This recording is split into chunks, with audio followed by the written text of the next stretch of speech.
possíveis. Se persistir a confusão, as referências deverão ser consultadas. A árvore da vida. Muito mais que uma tatuagem que 6 em cada 5 pessoas formadas em biologia fazem. É uma forma de representar a relação entre diferentes organismos vivos. E hoje eu vou mostrar para vocês que ela está errada. Olá, me chamo Prêgis Tchaujubarrota e vamos entrar no assunto de hoje. Aqui eu fiz um esquema que é uma árvore, para mostrar como eu sou uma pessoa inteligente que sabe o que é uma árvore.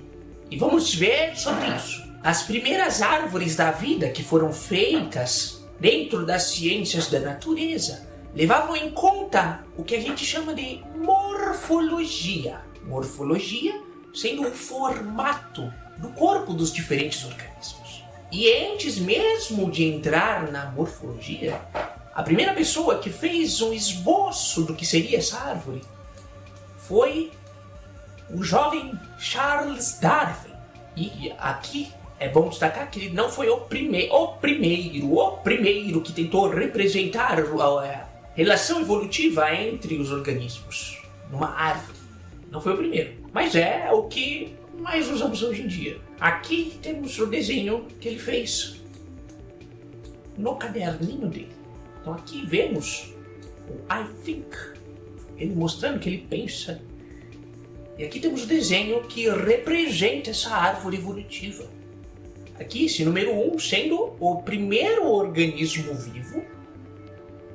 E a partir disso, ao longo do tempo, essa determinada espécie passou por modificações.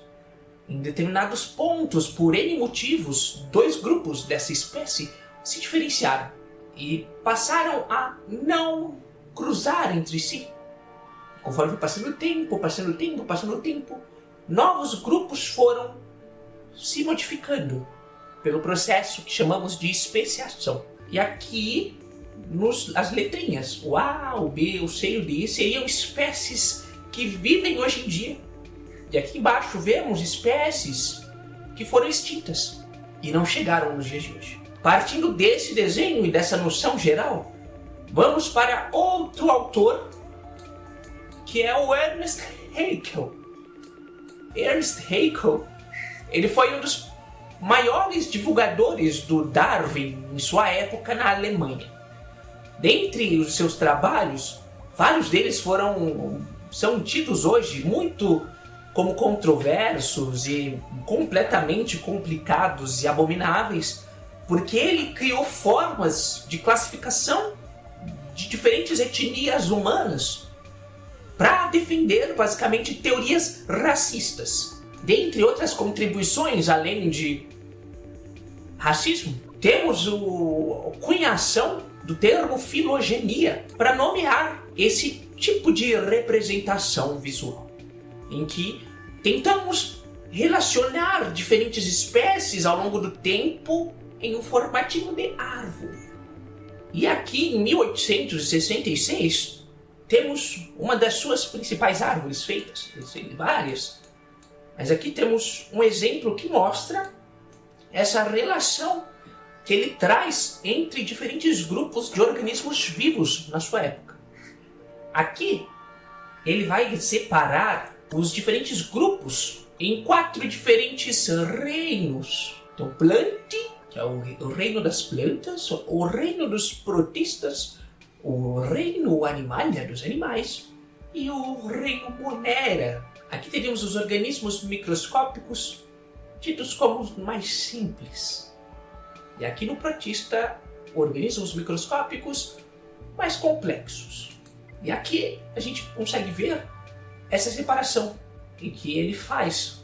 Então, dentro de cada reino, também temos diferentes separações.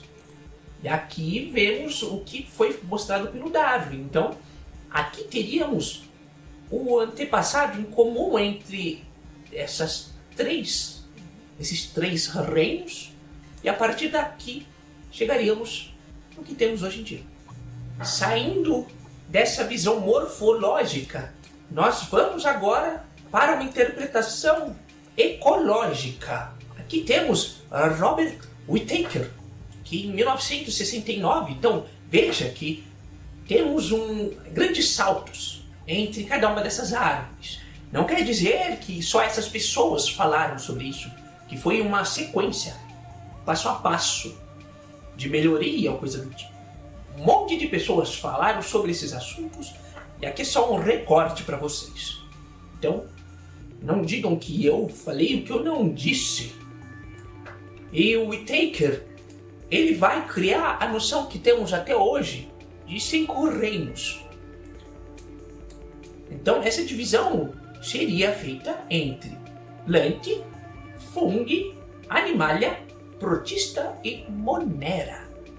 Então aqui ele acrescenta o reino dos fungos.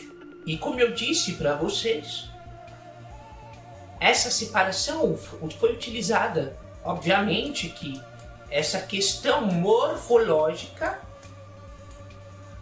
então ele vai acrescentando diferentes pontos, mas temos uma questão ecológica, que vai colocar e vai separar os organismos de acordo com o lugar em que esses organismos ocupam dentro dos seus habitats. Então, o lugar das plantas, dos fungos, dos animais, protistas e monídeos. Depois disso, passamos para a introdução da genética dessa brincadeira. Aqui pegamos Carl Woese, que vai utilizar a sequência do gene denominado 16S no RNA ribossômico, ou seja, o gene responsável pela construção, por guardar a informação, entre muitas aspas, que vai ser utilizada na produção do RNA, que é uma molécula, que ela também entra com uma parte de guardar informação, mas também tem funções estruturais. E o RNA ribossômico é o RNA responsável por formar os ribossomos junto com proteínas. E os ribossomos é como se fosse um pedacinho da fábrica que vai fazer proteínas novas. Muita informação, mas se você não entendeu, estude.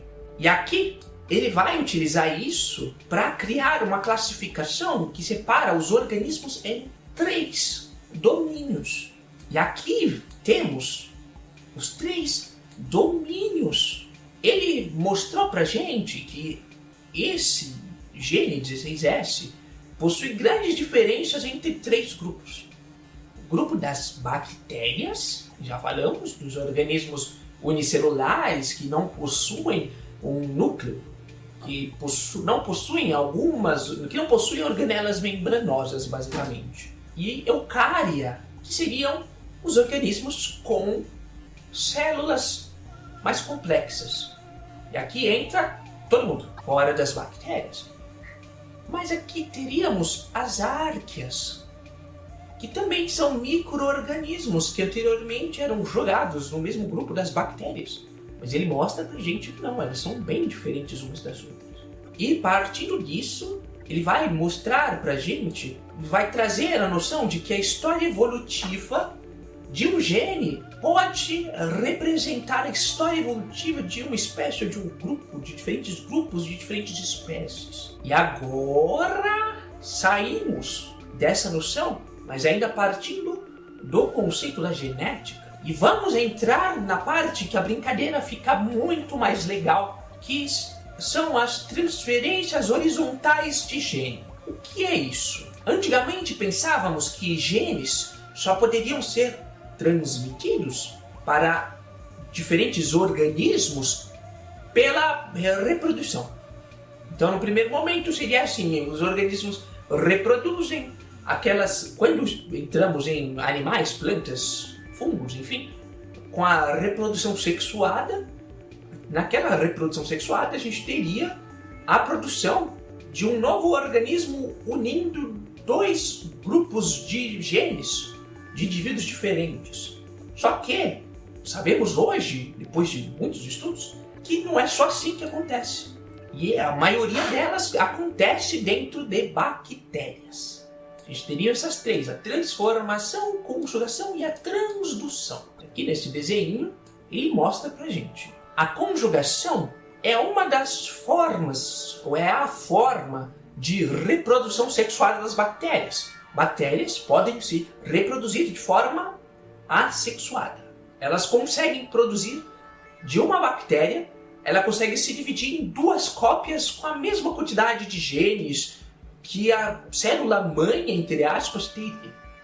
Na conjugação, a gente teria o que a gente chama de plasmídio, que é um pedaço do DNA dessas bactérias, e diferentes células podem se unir e trocar esses plasmídios entre elas. E um ponto muito importante disso aqui mostra como que bactérias conseguem ficar resistentes de forma tão rápida a diferentes antibióticos. Se uma bactéria tem um gene no plasmídio dela que ajuda ela a sobreviver àquele antibiótico, ela só precisa passar esse gene para outra bactéria. E essa bactéria vai começar a ficar resistente. Então, é muito mais rápido nelas do que seria em animais e plantas, por exemplo. Agora, a transformação. Transformação acontece quando uma bactéria ou quando alguma outra célula é destruída e o DNA é fragmentado e jogado no meio ambiente. Bactérias conseguem pegar esse DNA que estava no meio ambiente delas, colocar dentro delas e incorporar esse DNA para ela. E aí ele vai produzir aquele determinada proteína que ela produzia antes para o outro organismo. E agora vem aonde a brincadeira fica muito mais legal, que é a transdução. Transdução vai acontecer com vírus. Então, no vídeo anterior falamos sobre isso, sobre se o vírus é um ser vivo ou não, e também explicamos um pouquinho mais do funcionamento do vírus. Se você quiser saber mais, assiste lá, porque eu não vou explicar de novo, porque vai ficar muito grande esse vídeo. Mas o que importa é, em alguns momentos, quando o vírus solta o seu material genético dentro das células, esse pedaço de DNA da própria célula pode ficar presa dentro dos vírus. Então é como se o vírus misturasse o DNA dele com o DNA da célula que ele infectou. Quando novos vírus vão ser liberados, dentro deles também vai um pedacinho de um gene, ou um gene na verdade, né? Porque precisa ser um gene para acontecer isso, mas vai um pedaço de DNA contendo um gene daquela espécie, daquele indivíduo, e ele vai para dentro do vírus. E aí, quando o vírus infecta uma segunda célula, às vezes, isso é muito raro, mas acontece, às vezes esse pedaço de DNA se fixa dentro do conjunto de DNAs, do conjunto genético daquele indivíduo. Ele passa a existir com aquilo. E isso é muito importante para a noção de árvore da vida, porque chegamos aqui no trabalho de Reagan e colaboradoras e colaboradores de 2009, que ele vai falar não sobre a existência de uma árvore da vida, em que indivíduos transmitem o seu material genético apenas para os seus descendentes. Mas aqui teríamos, na verdade, uma rede de vida. E aqui teríamos essas divisões que a gente já viu. Então mantém-se aquela noção de divisão entre 3 domínios, mas agora, aqui temos a noção de uma rede. Então aqui embaixo teríamos uma comunidade das células ancestrais que deram origem aos organismos vivos aqui, e teríamos essa transmissão de genes de forma vertical, então, durante a reprodução. E aí temos 2 processos muito importantes que já falei aqui no canal. O primeiro é esse que eu acabei de comentar, da transferência horizontal de genes, que ele representa aqui. Então, alguns genes de bactérias são levados para árqueas, mas também, que não representa essa imagem, temos genes de eucariotos sendo transmitidos para bactérias e árqueas da mesma forma, no sentido contrário. E o que falamos no vídeo anterior ao vídeo anterior que tá aqui no card, se você quiser assistir, no qual tivemos um processo simbiótico entre os antepassados das mitocôndrias e dos diferentes plastídeos, como os cloroplastos, que vão se unir com outras células e vão dar a origem aos eucariotos. Então, no primeiro momento, as mitocôndrias, que seriam antepassadas das árqueas, entrariam aqui, e plastídeos, que poderia entrar aqui, né, como descendente dessas bactérias, e aí entrariam bactérias fotossintetizantes também, por exemplo, e aqui daria origem, nesse pedacinho aqui, aos eucariotos, que chamamos de plantas. Então, num resumo, a noção de árvore da vida, como comumente falamos, não é tão precisa para descrever o processo evolutivo. E aqui, atualmente, pelo menos que eu trago para vocês, mais preciso seria a noção de uma rede e não de uma árvore.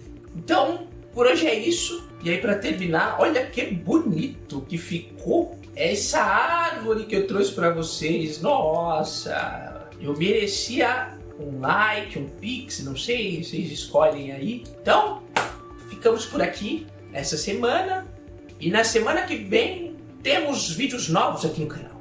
Não vou prometer nada específico porque eu sempre me enrolo, mas é isso, teremos vídeo na semana que vem. Então, vamos ficando por aqui. Um beijo e até o próximo vídeo.